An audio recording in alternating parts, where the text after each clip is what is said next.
আসসালামু আলাইকুম। কেমন আছেন আপনারা? আলহামদুলিল্লাহ আমি ভালো আছি। আশা করব আপনারাও ভালো আছেন। দেশের বাইরের যেখান থেকে দেখছেন সবাইকে অনেক অনেক ধন্যবাদ আর ভালোবাসা দিয়ে আজকের মূল রান্নায় চলে যাচ্ছি। সেই নাস্তার জন্য যে ব্যবস্থাটা সেটা একটু ডিফারেন্ট করে করব। চলে আসেন আমার রান্নাঘরে কিভাবে করি দেখতে থাকেন বন্ধুরা। সমস্ত ভিডিওটা দেখবেন A to Z, তাহলে অনেক টিপস অ্যান্ড ট্রিক্স পেয়ে যাবেন। এখানে আমি একটু দুধ জাল করে নিয়েছিলাম, ঘন করে জাল করে নিয়েছিলাম। কুসুম গরম দুধের মধ্যে 1 চামচ পরিমাণ ইস্ট দিয়ে দিলাম, উঁচু করে 1 চামচ দিয়েছি।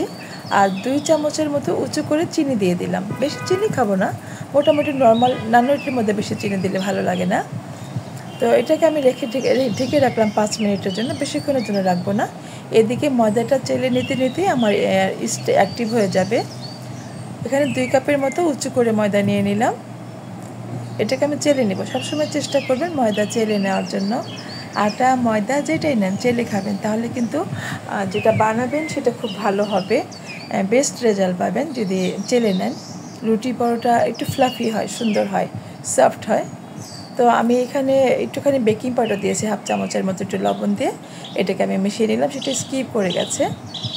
এটাকে একটু হুইস্কের মাধ্যমে ভালো করে মিশিয়ে নেবেন অথবা হাত দিয়ে মিশিয়ে নেবেন। আর এই পর্যায়ে এখন মাঝখান দিয়ে স্প্যাচুলা দিয়ে আমি আটাটা সরিয়ে দিচ্ছি। আমি যে একটু এটা হচ্ছে টক দই দিয়ে দিলাম। দইটা একটু পানি পানি ছিল, জমানো ছিল না, এটাকে ফেটে আমি দিয়ে দিলাম।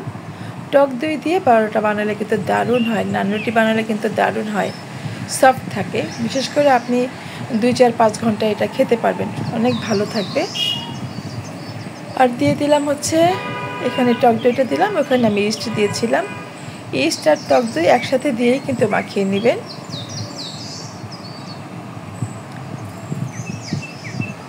এই পর্যায়ে 1 টেবিল চামচের মতো তেল দিয়ে দিলাম উঁচু করে।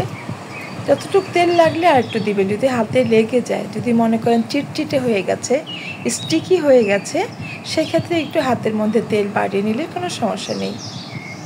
আমি এইভাবে ভালো করে মথে আটাটাকে ঠিক করে ময়দাকে ঠিক করে নিচ্ছি। প্রায় আমার মথা হয়ে গেছে, একটু চিটচিটে ভাব আছে, এটা কিন্তু পরে ঠিক হয়ে যাবে। আমি এটাকে আধা ঘন্টার জন্য রেখে দিচ্ছি। সকালবেলা সময় নেই হাতে তেমন একটা। আর যখন আমি আসলে সন্ধ্যার নাস্তাটা করি তখন আমি এটা রেখে দিই 2 ঘন্টার জন্য, দুপুরবেলা করে রেখে দিই। বা অনেক সময় রাতে বাবু যখন পড়াশোনা করে তখন তাকে নাস্তা দিতে হয়, তখন আমি বিকেলবেলা সন্ধ্যার সময় করে রাখি। 2-3 ঘন্টায় যে ময়দাটা খুব সুন্দর ফুলে যায়। আর এখন সকালবেলা তেমন একটা সময় হাতে নেই, তাই দ্রুত করে নিলাম। দেখেন কতটুকু অ্যাক্টিভ হয়েছে, মোটামুটি ভালো হয়েছে।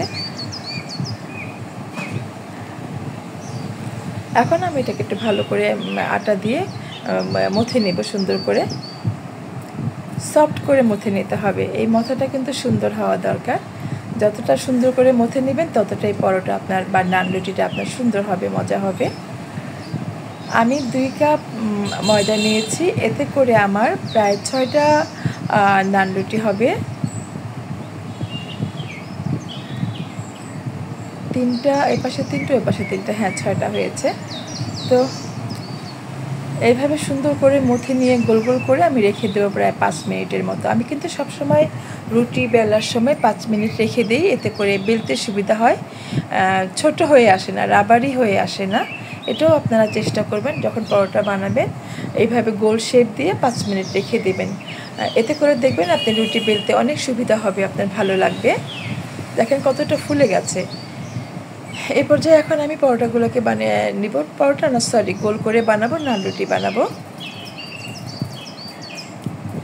আপনারা আপনাদের নিজের মতো করে 4 কোণাও করতে পারেন, 3 কোণা শেপ করে কী বলে রেক্ট্যাঙ্গেল শেপ করে দিতে পারেন। এই শেপের মধ্যে আসলে আমার গোলটাই ভালো লাগে, রুটি পরোটা গোলটাই ভালো লাগে। মাঝে মাঝে পরোটা 4 কোণা করে স্কোয়ার শেপ করে খাই, আসলে দেখার সৌন্দর্য, স্বাদ একই রকম থাকে। আপনার যেমন দেখতে ইচ্ছে করে ওইভাবে বানিয়ে নেবেন নিজের পছন্দ মতো। বেশি বেলে নিলাম না, এটা বেশি বড় করব না।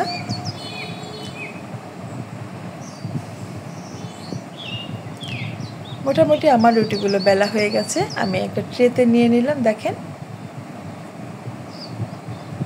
সবগুলোর মধ্যে একটু করে আমি ময়দা দিয়ে দিয়েছি, যাতে এটা একটার সাথে আরেকটা গায়ে লেগে না যায়।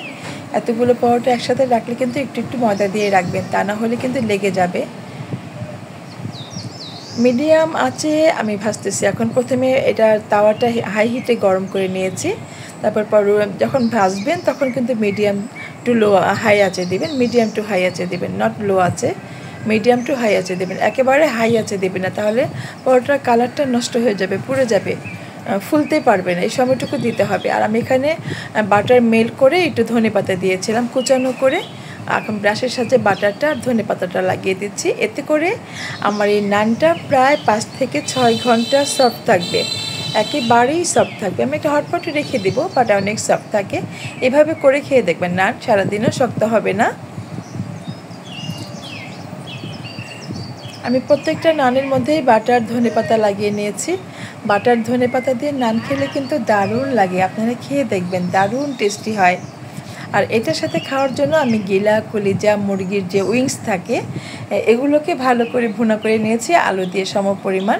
এই টাইপের রুটি, পরোটা, নানের সাথে কিন্তু এগুলো খুব যায়। আর ওগুলো তো বাচ্চারা খেতে চায় না, যার জন্য আমি একটা চালাকি করে চালিয়ে দিই মাঝে মাঝে, যেভাবে করলে খেয়ে নেবে। এখন খাওয়া হয়ে গেছে, দেখেন বন্ধুরা, ভিডিও কিন্তু খেয়েই দিয়েছি। দারুণ মজা হয়েছিল, দারুণ টেস্টি হয়েছিল। আপনারা এরকম করে মাঝে মাঝে নাস্তার মধ্যে ব্যবস্থা করে নিতে পারেন। আজকে কেমন হলো আমার ভিডিওটা অবশ্যই একটু জানাবেন, অবশ্যই ছোট্ট করে একটু কমেন্ট করবেন। আপনাদের কমেন্টের অপেক্ষায় থাকি, প্রত্যেকের কমেন্ট পড়ি। আমার ভিডিওতে আপনারা চেক করে দেখবেন, আমি প্রত্যেকের কমেন্ট পড়ি, প্রত্যেকের কমেন্টের অ্যান্সার করি এবং পাশে থাকি, সবার পাশে থাকি, পাশে থাকার চেষ্টা করি। আমরা কন্টেন্ট ক্রিয়েটর যারা, আপনি আমার পাশে থাকবেন, আমি আপনার পাশে থাকবো, বন্ধুরা আমার পাশে থাকবে, এটাই তো চাচ্ছি। দেখেন এই রকম গরম গরম আলু দিয়ে গিলা কলিজার ভুনা আর হচ্ছে নান রুটি, দারুণ মজা।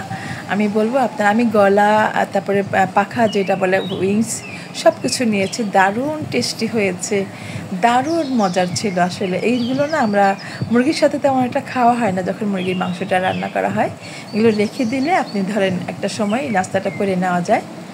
একটু হালকা ঝোল রেখেছি, যেহেতু ওটা নান দিয়ে খাবো বা পরোটা দিয়ে খেলে একটু ঝোল রাখতে হয় ভিজানোর জন্য। বন্ধুরা, আপনারা যারা আমার পাশে আছেন, আমাকে যারা এতক্ষণ সময় দিলেন, আমি সবাইকে অনেক অনেক ধন্যবাদ, অনেক ভালোবাসা জানাই, অনেক দোয়া থাকে আপনাদের জন্য আমার। রিয়েলি আন্তরিকভাবে দোয়া করে যারা পাশে আছেন, যারা ইন্সপায়ার করেন, তো পাশে থাকবেন। এই পর্যন্ত এগিয়ে নিয়ে এসছেন আপনারা, আপনাদের জন্য আমি এতটুকু সাকসেস পেয়েছি। সবসময় পাশে থাকবেন, যত বড়ই হই সবাইকে নিয়ে বড় হতে চাই, সবাইকে নিয়ে এগিয়ে যেতে চাই। ফাইনাল লুকটা দেখেন কতটা সুন্দর হয়েছে। যদি ভিডিওটা ভালো লাগে কোনো একটা দিক, প্লিজ সাবস্ক্রাইব করে দিয়ে পাশে থাকবেন।